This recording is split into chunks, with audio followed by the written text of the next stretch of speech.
ফজরের নামাজটা আমাদের অধিকাংশ লোকের মিস হয়ে যায়।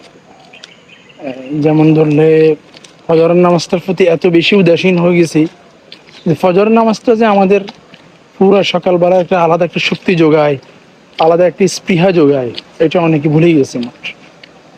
আমার ব্যক্তিগত অভিজ্ঞতা থেকে বলতেছি, যেদিন কখনো যদি এমন হয় যে ফজরের নামাজটা মসজিদে যাই পড়তে পারি না, এটার জন্য যে সারাদিন কি পরিমাণ একটা অনুশোচনা আমার অন্তরে জাগে, এবং এটার যেই কর্মস্পৃহাটা যে কমে যায়, এটা আমি হারে হারে টের পাইছি। এমন অনেক মানুষ আছে, মানে প্রত্যেকটা দিন বছরের পর বছর এই লোকগুলোর ফজরের নামাজের সময় মসজিদে কোনো খবর নাই। এই যে এমনি অন্যান্য সময়গুলোর সময় দেখা গেছে মসজিদে প্রায় মুসল্লি ভরপুর, 8 থেকে 9 কাতার মুসল্লি হচ্ছে, মানে ফজরে এক কাতার মুসল্লি হইতে যে হিমশিম খায়,